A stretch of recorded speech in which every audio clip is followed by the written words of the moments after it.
Praise the Lord, Amen. खुदावंद यीशु मसीह के पुरफजल जलाली बबरकत नाम में हम सबकी सलामती हो, आमीन।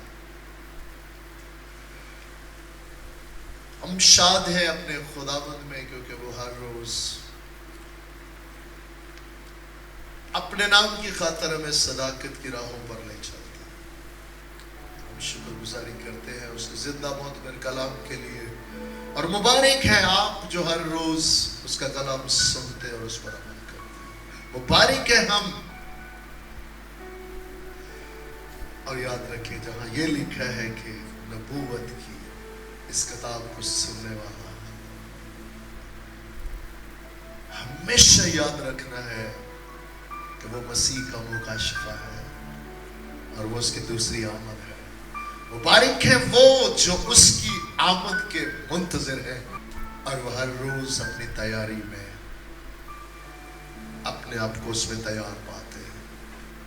दिन हो या रात हो, मैं मुंतज़िर हूं कि कब मेरा खुदावंद मुझे लेने आएगा। आमीन। बाइबल मुकद्दस की बहुत सारी आयात है जिन्हें हम पूरी तरह समझे बगैर जब कोट करते हैं तो कई दिल दुखाते हैं, कई लोगों को कंफ्यूज करते हैं। और उसमें से एक आयत है जो बड़ी खूबसूरत और जिंदगी बख्श आयत है, बाबरकत है। उसका कलाम सभी बाबरकत है, याद रखिएगा। हमें जो चीज की नहीं समझ आती, हमें खुदा रूह कुद्दस से मदद मांगना। बाइबल मुकद्दस में एक आयत है, यकीनन आपने भी सुनी होगी, तू जल्द हाथ ना रखना और दूसरों के गुनाह में शरीक ना हो।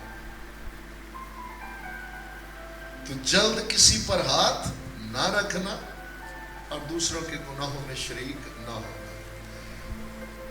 इस वक्त से बहुत सारे अजीज बहन भाई जो है वो किसी वक्त अगर कोई गैर नजाती याफ्ता या कोई ऐसा शख्स जो अभी मैच्योर नहीं है, बालिग नहीं है मसीह में, कह दे कि जी आप मुझ पे हाथ रख के दुआ करें और आपको उसकी कमजोरियां उसके गुनाहों से वाकिफ हो, तो आप ये आयत को जो है जिसका कतई तौर पर कॉन्टेक्स्ट में इसके साथ ताल्लुक नहीं है, लेकिन चूंकि लिखा है कि तू जल्द किसी पे हाथ ना रखना और उसके गुनाहों में शरीक ना होना, तो आए आज हम इस मौजू पे बात करते हैं।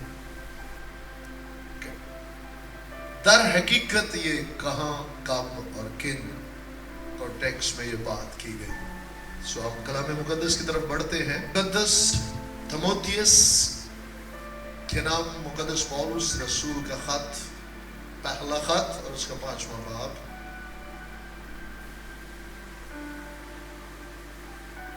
और उसकी 22वीं आयत। किसी शख्स पर जल्द हाथ ना रखना और दूसरों के गुनाहों में शरीक ना होना, अपने आप को पाक रखना। कलाम मुकद्दस के पढ़े सुने समझे और कबूल किए जाने पर खुदावंद की बरकत हो, आमीन। बेशक दोबारा हम पढ़ते हैं, लफ्ज पे लफ्ज यही लिखा है कि तू किसी शख्स पर जल्द हाथ ना रखना और दूसरों के गुनाहों में शरीक ना होना। अगर हमारे पास मुकम्मल तौर पे इसकी अंडरस्टैंडिंग नहीं है तो हम गुमराह हो सकते हैं। इसलिए जरूरी है कि हम इसे समझें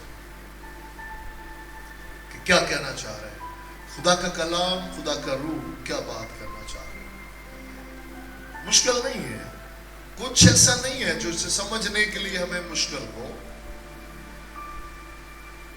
इसकी पहली आयत से जब हम पढ़ेंगे तो वहां पे लिखा है कि वो बुजुर्ग जो अच्छा इंतजाम करते हैं। सो पहली बात, कलीसिया के अंदर جو لوگ کلام سناتے ہیں، خدمت کرتے ہیں، ہم شکر گزار ہیں. بائبل ہمیں بتاتی ہے کہ ہر دو چند وہ عزت کے لائق سمجھے جائیں. لیکن فقط یہ ان کے لیے نہیں لکھا جو صرف کلام سناتے ہیں، بلکہ اس سے پچھلے حصے میں آیت کے جب ہم دیکھتے ہیں تو وہاں پہ لکھا ہے کہ وہ بزرگ جو اچھا انتظام کرتے ہیں، وہ باریک ہیں وہ جو اس کے گھر میں اچھا انتظام کرتے ہیں. یہ معمولی بات نہیں ہے. کلام سنانا شکر گزار ہیں جنہیں خداوند نے یہ توڑا دیا، یہ خدمت دی کہ وہ، لیکن اس کا مطلب ہرگز یہ نہیں ہے کہ جو پیچھے بیٹھ کر گھٹنوں کے بل ہو کر شفاعت کرتے ہیں، جو دعا کرتے ہیں، وہ خداوند کی نگاہ میں گراں قدر ہے. کبھی وہ مت سوچے کہ اس پریولیج میں کوئی کمی ہے. اور بالخصوص وہ جو چرچ میں اچھا انتظام کرتے ہیں، آرگنائز کرتے ہیں، پروگرام آرگنائز کرتے ہیں، میڈیا میں ہے، میوزک کسی بھی طور سے انتظامی طور پر لوگوں کو لانے میں، لوگوں کو بٹھانے میں، لوگوں کو منسٹر کرنے میں، اس انتظام میں بھی ہے. we salute them کیونکہ بائبل ہمیں بتاتی ہے. لیکن یاد رکھیں کیا ہے، وہ بزرگ جو اچھا انتظام کرتے ہیں اور پھر ساتھ ہی بالخصوص جو خدا کا کلام سناتے ہیں، ان کو اکٹھا کرے اور دو چند عزت کے لائق سمجھے جائے. چرچ میں صرف آج ہی نہیں، ہر دور میں کچھ لوگ ایسے رہے ہیں جو ان چیزوں کو ڈسٹرب کرنے کی کوشش میں رہے، اور وہ اس کام کو بگاڑنے کے لیے. یاد رکھیں کہ ہمیشہ چرچ میں 100% لوگ خداوند سے پیار کرنے والے یا اس کی فرما برداری والے ہی نہیں رہے. پرانے عہد نامہ میں بھی بزرگ کورہ جیسے لوگ جو ہیں وہ ہمیں نظر آتے ہیں جو بغاوت کی اسپرٹ میں ہوتے ہیں، اور آج بھی چرچز میں ایسا ہوتا ہے. اور ان ایام میں بھی خدا کے بندہ پولس کے ایام میں بھی ایسا ہو رہا ہے اور ہوتا دکھائی دیتا ہے. اس لیے ہمارے بزرگ پولس جو ہے ہمارے بھائی تھموتھیوس کو خبردار کرتے ہیں کہ اگر کوئی ایسا شخص ایسے لوگوں کے اگینسٹ، ان کے برخلاف کوئی دعویٰ کرے تو نے فوراً کوئی ایسا ایکشن نہیں لینا جب تک کوئی بات جو تجھ تک پہنچی ہے تو 2 یا 3 گواہوں کے ذریعے ان کی تصدیق نہ کر لے. تو نے کسی کی طرف ہاتھ نہیں، یہ والا تو کسی پر جلد ہاتھ نہ رکھنا، یہ دعا کرنے کی بات نہیں ہو رہی. کسی کے لیے شفاعت کرنے، کسی کے لیے شفاء کے لیے دعا کرنے، کسی کے، یہ ہرگز وہ والا منظر نہیں ہے کہ تو کسی پر جلد ہاتھ نہ رکھنا. بلکہ یہ انتظامی طور پر چرچ کے نظام میں بہت سارے لوگ ہیں کہ اس نظام کو، جو مسیح کے بدن کی بڑھوتی کا جب کام ہو رہا ہوتا ہے، اس نظام کو خراب کرنے کے لیے. تو خدا کے بندہ پولس ہمارے بزرگ تموتھیوس سے کہتے ہیں ایسی بات ہو سن، 2 یا 3 گواہوں سے پہلے اس بات کو سن، اس کی تصدیق کر، پھر کسی بزرگ سے بات کر. ایسا نہ ہو کہ تو مشتعل ہو، جلد بازی میں تو کسی کا دل دکھائے اور اس گناہ میں شریک ہو جو ابلیس ایسے لوگوں میں سے ہو کر کرتا ہے. اس لیے خبردار ہے، تو جلد کسی پہ ہاتھ. وہ بزرگ جو انتظام کرتے ہیں، وہ بزرگ جو کلام سناتے ہیں، ان میں کوئی بھی بہن، بھائی، بیٹا، بیٹی ہو سکتے ہیں جو چرچ کی انتظامیہ میں ہے، خدمت میں ہے، اس کے بدن کی ترقی کے لیے کام کر رہے ہیں، لیکن ابلیس کسی نہ کسی کو بیچ میں سے استعمال کرتے ہوئے الزام تراشی کرتا، اس نظام کو خراب کرنے کی کوشش کرتا ہے. اس کے لیے الرٹ کیا گیا. ضرور سننا، چرچ میں ڈسپلن ضروری ہے، لیکن ایسا نہ ہو کہ تو جلد بازی میں خداوند کے حضور گناہ میں شامل ہو جائے. اس لیے जल्द हाथ ना रखना और दूसरों के गुनाहों में शरीक ना होना। हम शुक्रगुजार हैं इस भेद के लिए, और यकीनन हमारे आने वाले अय्याम में ये हमारे लिए बरकत का बायस होगा।